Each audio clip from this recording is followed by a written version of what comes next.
Bluetooth connected.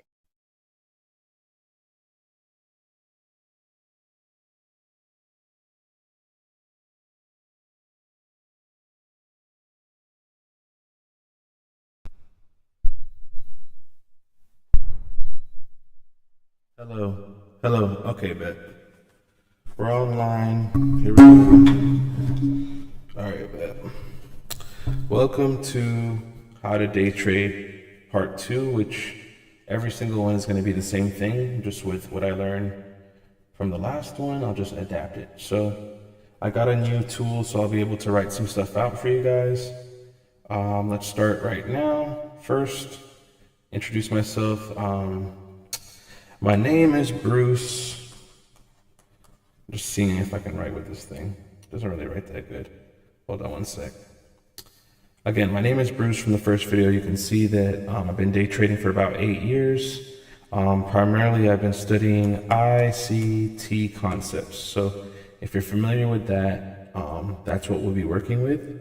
In the previous video, I mentioned the most important thing you want to consider is the catalyst. So when you start trading, you want to always check Forex Factory, right? You want to check the news, the relevant news to your trading day. So if we go back to the charts, the time is located on the bottom of the TradingView charts. I told you guys in the previous video, you need to be using TradingView, right, to mark up the charts. And, you know, specifically looking at the ICT concepts, we're going to be looking at internal versus external liquidity, and knowing the catalyst is first and foremost. So whenever there's news, you want to avoid that time frame. So just to go back to the Forex Factory, this red folder news event at 8:30, that's going to happen January 2nd. That already happened. Essentially, I avoided that time frame of trading. There may have been a volatile move at that time. There may have not been a volatile move, but I just try to be safe and avoid the red folders. I recommend doing that. So every day check Forex Factory before you start trading. And those are the catalysts for the major market moves. Second, going over to back to the charts, we're going to look for internal versus external liquidity. So we're going to start looking at some examples right here. Let me erase this that says ICT. 1 second, everybody. Perfect. So internal versus external liquidity. We're going to look at some obvious examples that will help. So right here, we have an area where price ran right into. Without looking too hard, this is a relevant level on a higher time frame, seeing as how there were many different candles that stopped at that region. So someone would call this support. If you notice, it kind of breached the previous low each time it got close to the level. So the retail trader may have been stopped out or faked out into thinking it was a breakout because price continued to press below what was considered the lows consistently, right? So if these were the lows right here, price broke through, people would probably think it's a breakout.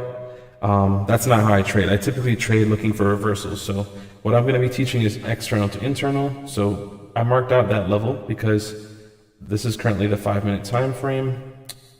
And we want to see how we could have framed a trade. So I wanted to mark an extreme point just to show how we would have drawn to this level. Okay. So based on time, if you look at this bottom portion of the screen right here, it shows the time. So I'm usually trading around 10 o'clock. So I'm going to put a line around 10 o'clock.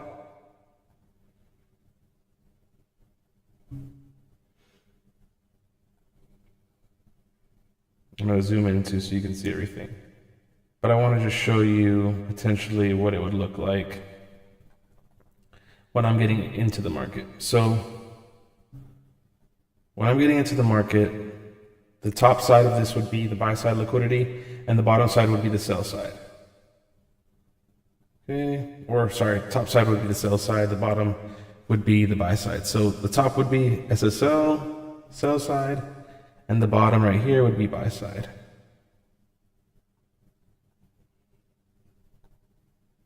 Now you can change the settings in TradingView to do that, but you want to be looking for liquidity. And these are the external forms of liquidity. This is the high, this is the low, right? Relevant to the time frame we're looking at. So with that being said, when we came into the market around 10, we want to observe what happened with recent price action, and we want to identify as many previous forms of liquidity as we can see. So this candle right here created a fair value gap. We're going to label it, and I'll explain what a fair value gap is again. Change the color to red because it's a sell side fair value gap, also known as a SIBI, sell side inefficiency. So SIBI. Okay. That's one reason you could have entered a trade, just based on price retesting this level. Okay. That's one entry reason or criteria. You can stack up a lot of different reasons, but this was a fair value gap that got retested 1, 2, 3, 4, 5, 6, at least 6 times before 10 o'clock, and then even around 10:15 it got retested again for a potential sell. Now someone may ask, why would you be looking for sells here? What you want to pay attention to is breaks in market structure. So we had here was, I'm going to put a little line on it just to show you where the market structure shift occurred.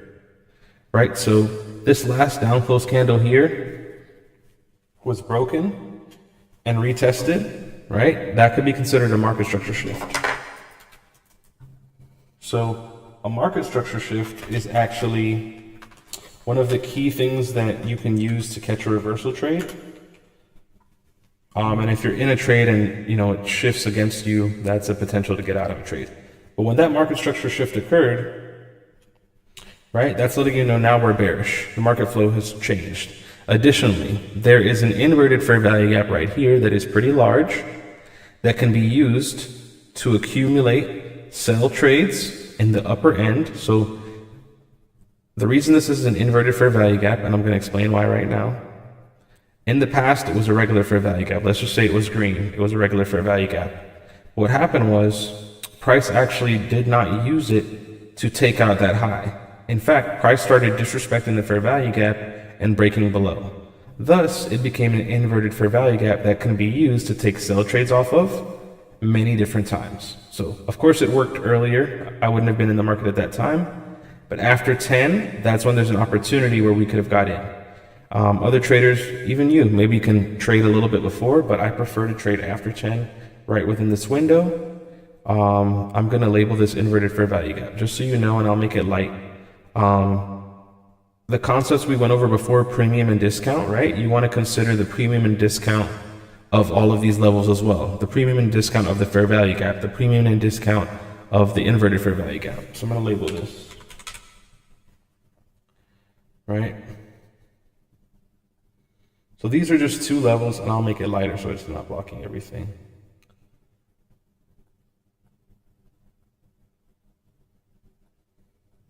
So these levels together could be considered confluence, to where if they overlap, that's where we enter the trade. So what we can do is actually mark this level up right here and eliminate both of those levels.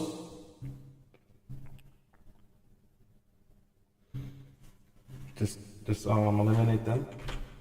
And that way you have a level that overlaps, that's a confluence for a trade entry. Now, how would you take a stop loss? Because that's the first thing you want to do when you think of a trade. Let's say you entered right at the middle of that box that is an overlap, right? This tool is over here in this 4th box or 5th box down. It's called a short position, just to estimate what the trade would look like. So adjusting the stop loss to be right at the high, that's about 50 points. This is MYM. So I believe MYM risk per point does differ from NQ or MNQ. For MNQ, it's $2 a point. I believe it is about 50 cents a point, if I'm not right. It may be a little bit more, but for round number's sake, let's just say hypothetically it's $2 a point. So 50 point risk would be about $100 risk here, and just targeting these lows here. And I remember we identified a higher time frame liquidity down here, but we're taking this internal liquidity, i.e. this fair value gap, i.e. this inverted fair value gap and the overlapped area. We're taking that to external. So there's short-term forms of external liquidity, such as this right here, right? All these little areas where price reversed in the past, see how price wicked it and reversed? All these areas are forms of liquidity, right? But the relevant one was the one we marked prior, down here. So, once you came into the day seeing a level here, and I'll zoom it a little bit better, and you saw the top side of the market fail to make another high, right? You see this internal liquidity get used to run this short-term external liquidity right here. You still have time to get in a trade. So we're going to zoom in. I'm going to go to a lower time frame because again, this was off the 5-minute chart. I'm going to go to the 1-minute chart now. So remember, we already checked the catalyst for news. There was news at 8:30. That doesn't mess with us because we don't look for trades till after 10. This blue line represents 10 o'clock. So after 10, we're going to look for a setup. So the reason I got in a trade today was based on OTE. That's pretty much when price pulls back to about the 78.6 retracement of the overall move. So hypothetically, it just depends how you mark it up, where the level would be. If you marked up from this high to this low here, right? Anything in this region would be considered a sell side OTE right here, up here in this region here, right? Let me delete this. Well, I don't need to delete that, but anything in this region because of the numbers, 0.82, 0.707, 0.62, you can actually tighten it down to about 0.707. So sells from this area would be really great, especially considering, you would have drew the fib like this. You'd have had this leg of price action and you'd have said, okay, I want to go bearish, but when you're going to go bearish, you have to remember that we're entering on pullback. So I'm going to just draw an example of how you want the pullback to kind of look, just so you can kind of get an idea. Very small pullback such as this, right? Each little pullback area is somewhere where you can get in. All these little levels here, all these little levels. I'm sorry, I'm not drawing. I'm trying to practice drawing on this. That's where we're getting in, right? But for OTE specifically, price pulls back deep. It's a deep retracement here. So on the sell side, it's actually the reverse. So price goes like this, pulls back, and then you're basically looking at this level right here. So the same thing that's going to happen on this part of the chart. So let's move on over to that part of the chart just to see what I'm talking about. So price pulls back, right? And I'll just erase, well, I don't want to erase everything, but I'll erase most of these boxes. Give me one moment.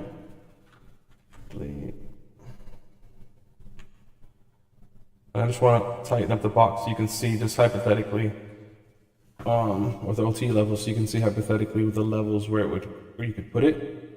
It's still going to give you an average range similar, so just use the candle body high, candle body low, like this. So anything above 50% we'd be comfortable selling, right? Depending on how you frame it, price doesn't come back to 707 until close to 10 o'clock, right? And then again, there's another breakdown where we would zoom in and we would look for a potential chance to catch like an OTE trade here. So if you use this candle, this one candle right here, anything in this level is considered OTE. And then the stop could go at the high of that range. And I mentioned in the previous video, you want to use levels that have a higher time frame point of interest as well, right? So just to confirm, if we erase everything, remove all drawings just to show you. So we know where 10 o'clock is. 10 o'clock is right around here. And we want to see what higher time frame level lines up. And it's going to be the same level that I already started trading from, but I just want to show you perspective-wise. If you want the daily time frame,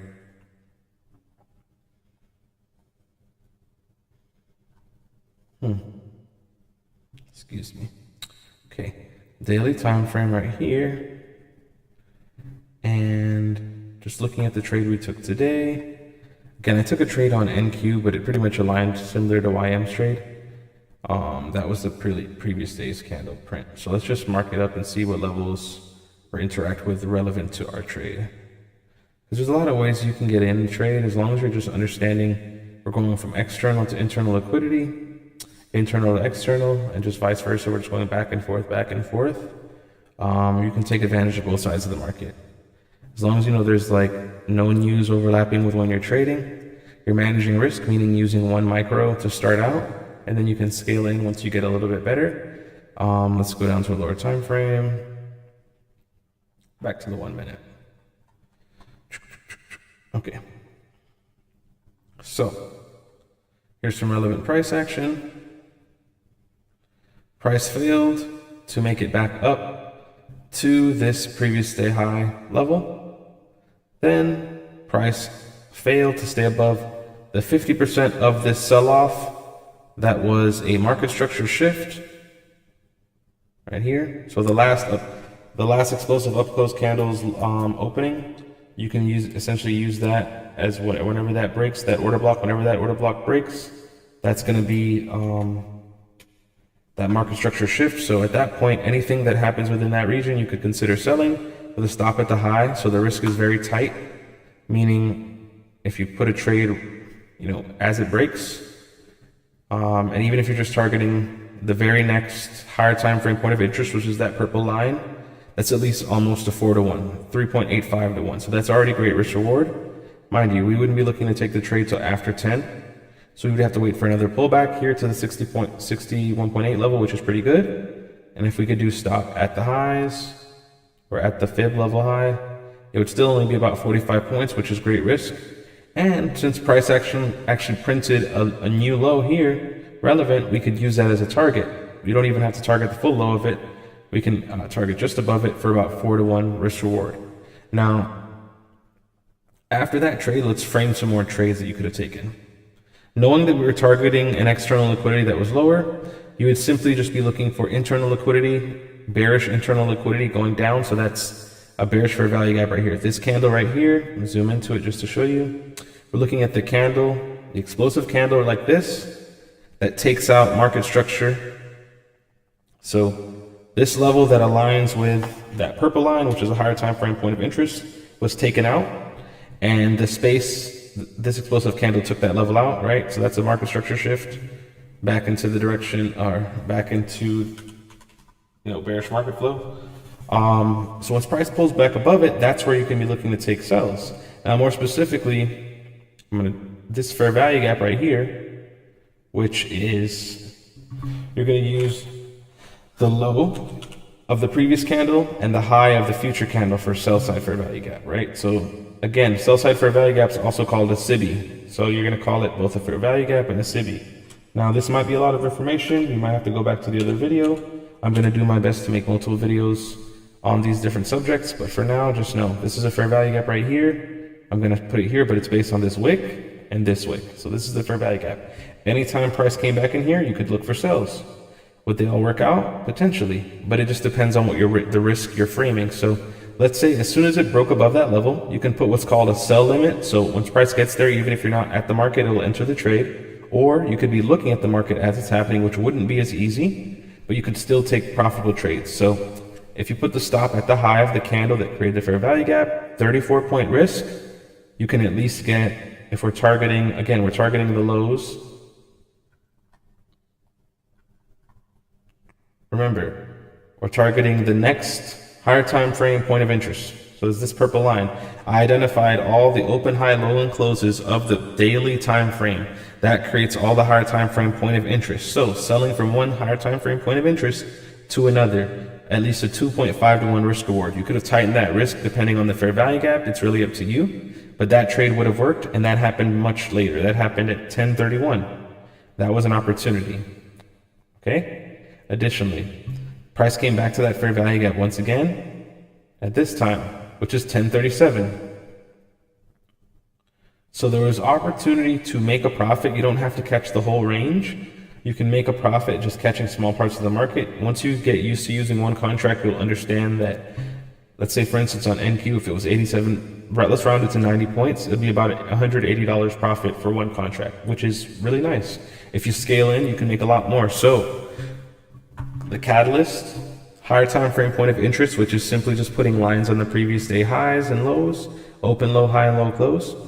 You want to look for internal and external liquidity. So that is going to be, let me just go back.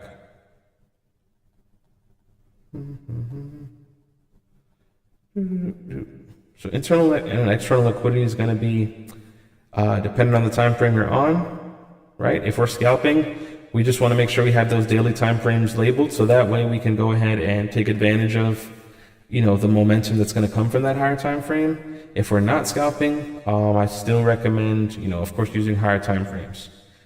Technically, let me see. Give me one moment. I just want to open up this chart. Okay. Internal to external liquidity. So, just to mark it up, I'm gonna show the targets essentially of what happened. So we took out this level, right? We were here. There was a market structure shift. We traded down, slight retracement back to a relevant level. Traded down, retracement back, traded even further. So we took out that level. That's all we're looking for, folks. This is what's known as a market maker sell model. This region over here is the original consolidation, right? The goal is to take that out. So once we have a level that's ran, then we start to look for the turtle soup trades up here. And I mentioned that in the video yesterday, turtle soup trades. So turtle soup trades are going to be the most aggressive trades. Those are going to be the trades where you're not going to be sure where the stop loss is unless you use a higher time frame point of interest, and then you use a lower time frame liquidity point as additional verification for a stop loss. So that's why waiting for, let's say, that market structure shift I mentioned earlier, which you can't see here, but I'm going to zoom in just to show you. The market structure shift that was right here, excuse me, this one, that could have told you that's a safe place to turtle soup because we rejected a previous day high. We rejected a significant point. This is a good place to turtle soup. When price was breaking above these highs with this level, that's a turtle soup entry. Whenever any high is actually pierced and you took a trade from that point, that would be considered turtle soup. Now, turtle soup is actually known as smart money reversal. If you're learning from, his market maker model series, it's known as smart money reversal. He does call it turtle soup, but it is called smart money reversal. Then there's a low risk buy or sell, then the unicorn, then the 2022 model. And there's a lot of models in between, and he has a lot of different names for them all. But the key information you need from this all is the higher time frame point of interest, right? So if you can, hold on one sec, sorry. I want to master this. If you can master the higher time frame point of interest, terrible, right? Then you're going to be able to frame different trades. You have to know the direction of the market to be able to get in and ride the bus. Now, I want to adjust everyone's goals. Typically, people trade to get rich, but we want to adjust our goal to create a supplementary income. So for right now, I want you to create a goal for 2025. It's going to be to start making an average of an extra $2,000 to $4,000 a month, right? So that's between about $100 to $200 a day. $100 to $200 a day, right? And how are you going to get to that point? There's multiple ways. You can get one prop account. Dang, I'm trying to use this pen. I really don't know how to use it yet. But you can get one prop account, and you can get. Let me just go here and do this. Give me one sec. Kind of dictate this. So 1 and 2 accounts. Right? Making $50 to $100 a day.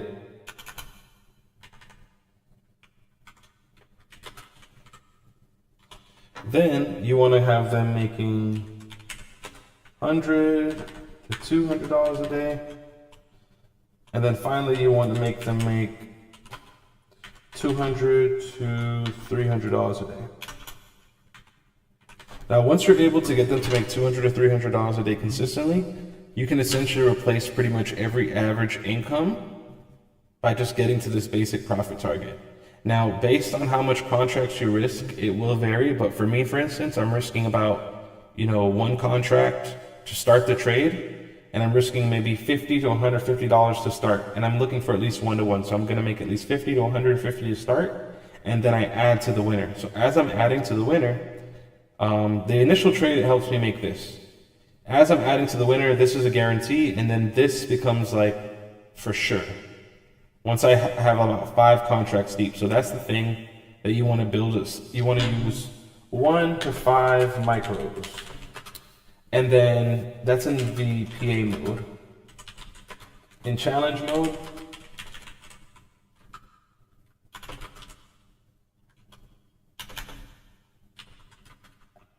I think it's okay to use more. You can probably use double the risk if you want to, do it quickly. But if you want to do it slowly, still do the 1 to 5 micros.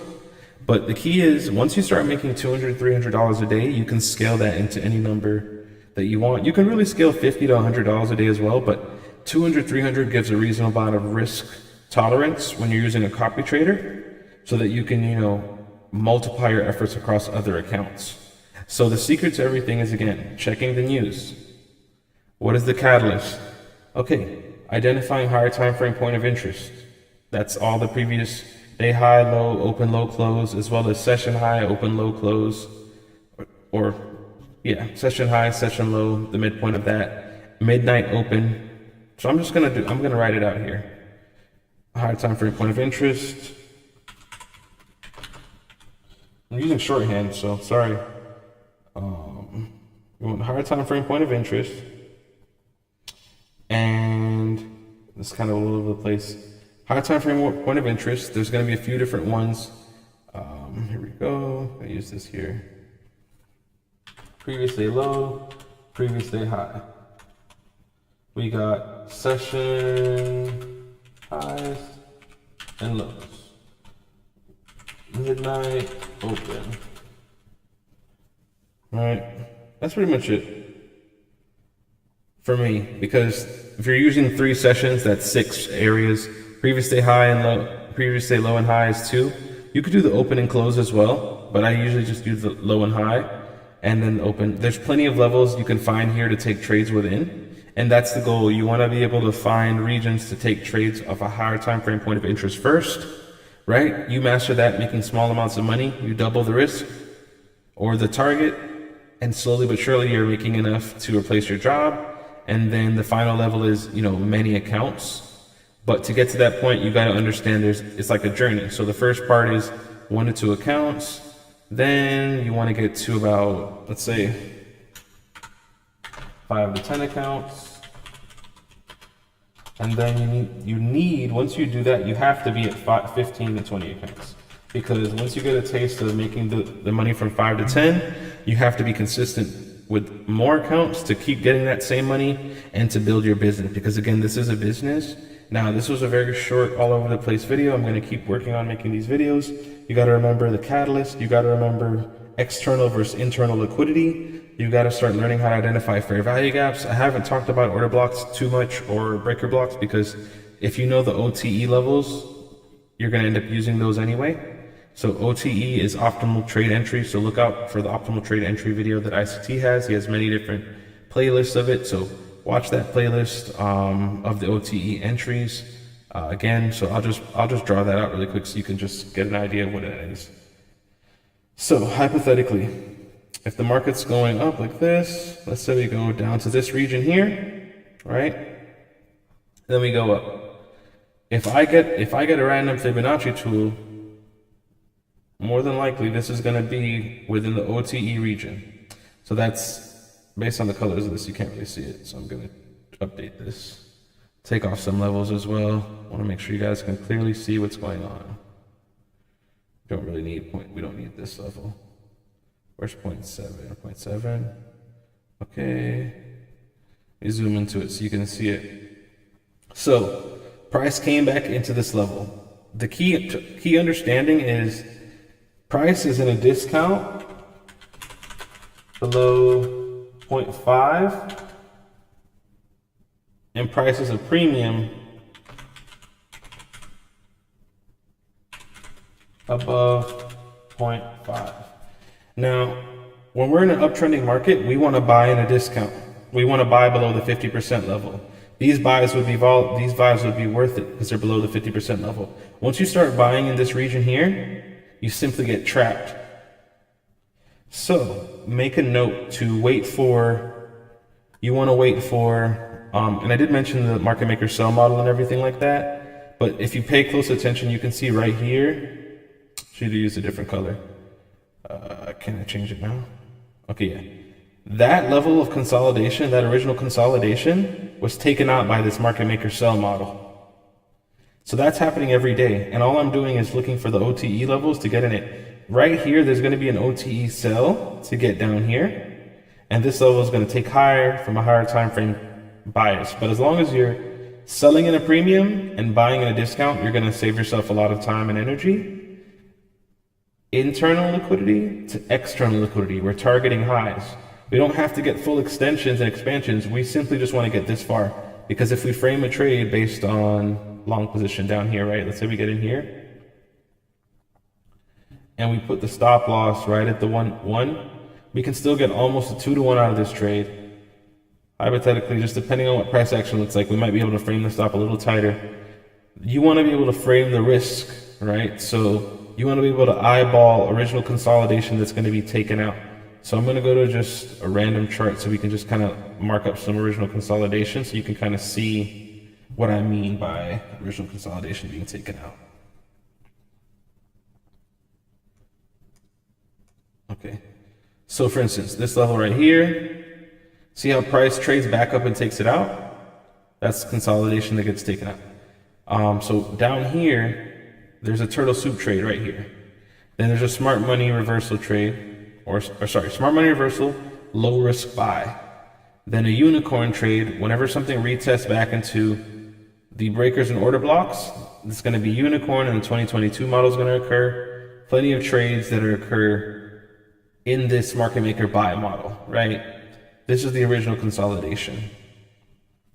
Let's go to another point in price just to find an example. There's plenty of examples, but you want to kind of get used to looking for the best examples to trade. You don't have to trade like sloppy examples. That's the beauty of like managing your own money. So hypothetically, when you see this kind of price action, this level is going to get taken out. This level is going to get taken out. Price is going to trade back to this level, right? Once we came above here, this is turtle soup territory. We've taken out relatively equal highs to the left of us right here. We'll change the color. Okay, whatever. We've taken out relatively equal highs right here. So as price pulls back, we can be looking for sell entries right here because there's a fair value gap right there.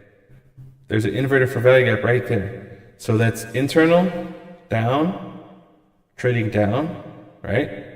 Still, there's more internal liquidity here to target. Again, we're going to be looking for the full external liquidity target here.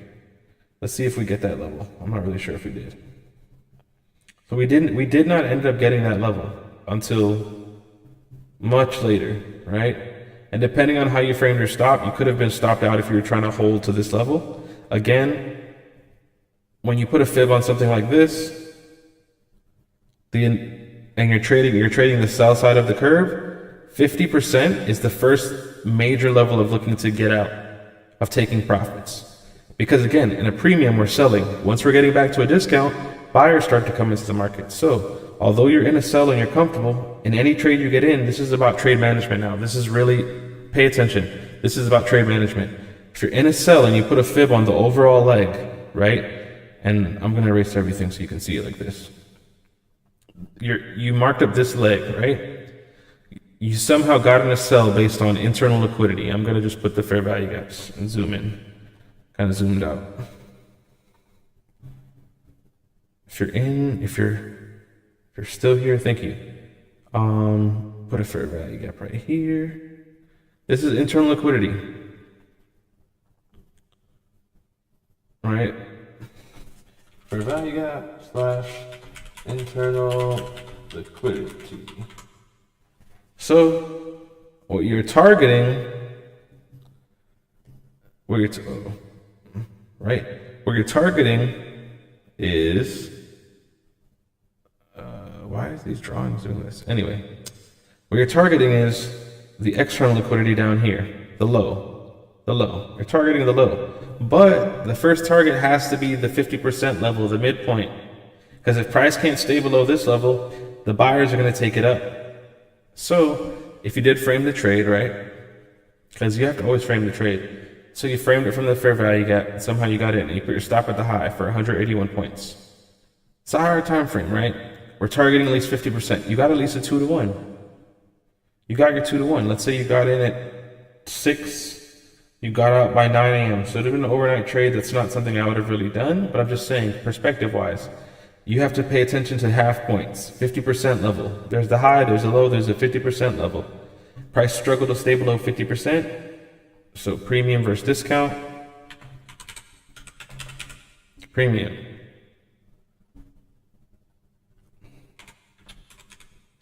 Discount, right? We want to buy in a discount. Price comes down to 62.8. That's an area to buy. You start watching the market, right? You start looking to see what happens. See that price takes out this level right here. Can buy right here on this on the rejection of that level, right? This would be considered an order block, failed order block, breaker block. It's really up to you if you want to study price action and learn those concepts. But you can still frame an OTE trade out of pretty much everything if you really zoom in and pay attention. So you'd have to identify the market structure shift, right? So let's say you use this level. Price came back down into an OTE level. This is at 3 o'clock. So that's between the 3 to 4 windows. So this would have been an acceptable trade. So it's like, how do you frame that, Bruce? Well, you're looking for a level that gets taken out right here. So this is a market structure shift to the upside. This line being broke, that wick being broken. Like, if you don't know that, you may have to go watch some more videos from other people. But at a certain point, you're going to learn market structure shift. So price took out that level, came back. So that pullback scenario is always playing out, right? And we're targeting external liquidity, so we're just targeting the highs. Do we get to the highs? Eventually. So internal trades to the external highs. Internal trades to the external lows. We failed here, but yet the 50% level is the first target. On this side, if you're taking this trade up, right? It depends how you want to frame it, because say for instance, you're doing this long position here and you put it at the low, which is the 1 of the fib. 30 points risk. You don't even have to actually get to the actual full high to make this worth it. You can literally target 2 to 1, which is this lower time frame here, high here, which 2.5 to 1 for 75 points. That would have been a huge day for me. If you can catch 75 points, that could be a huge day. But we went over the catalyst, internal, external liquidity. You gotta learn fair value gaps. You can learn order blocks. I wonder if I can go over some order blocks with you guys really quick. Let's go over order blocks. So our order block is where price actually, order block actually can turn price around or continue sending price in a certain direction. I'm really not the expert on order blocks per se, so I wouldn't really be coaching you on how to use them. I would say look at ICT. He actually can properly teach order blocks, but if you have a basic understanding of them, you can use them to determine where the market's going. So for me, I like breaker blocks. I know the definition for breaker blocks. So for breaker block, it's the last set of down close candles in an uptrend and the last set of up close candles in a downtrend. So in this trend right here, last set of up close before this downtrend would be here. This would be considered, if this price gets, if price comes up here and respects it, it's going to be an order block. If it breaks it, it'll be considered a breaker block. Okay, so down here, when price broke past this level, these yellow candles that I framed this box around, right? That's the last set of up close candles, meaning bullish in a downtrend. So when it broke past it, all the retests are trades into an order block, right? That's a trade within itself. Or into a breaker block. That's a trade within itself. Can also add a Fibonacci level to it to make an additional trade, or you can add a fair value gap to it to make an additional trade. It's really up to you. This is the 1 hour time frame. So I would go to a lower time frame like the 5 minute, and I would just build a narrative. So let's say we come here like this. and we're looking for a trade. Let me see what I can find. Because it's really time-based, so we also want to be cognizant. So this was 10 o'clock. Let's look for 10 on the previous day. I think the market was closed that day. Here we go. Let's go over here.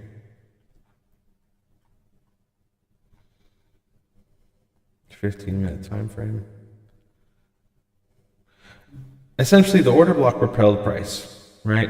At this point, we may be breaking below it, which is a sign we may be going bearish. That is something to consider, considering that we have been bearish, and then we failed to stay above 50% of this level for an extended period of time. After this breakdown, you want to always be measuring different points in price, but you need to know the catalyst. You need to know internal versus external liquidity. You need to learn about fair value gaps, OTE levels. So just that simple 707, 62 level, simply could just take trades there blindly and then have your stop loss at the high. So I'm trying to give you the simplest concepts to try to learn and master without showing you like complex candlestick patterns, because again, like that is great to have, but you need a framework of, okay, I'm just getting in a pullback. Okay, I'm buying in a discount, I'm selling in a premium, and I'm only following those rules. That'll be it for now. We're going to go harder tomorrow in another video, but if you have any questions, please reach out. Thank you.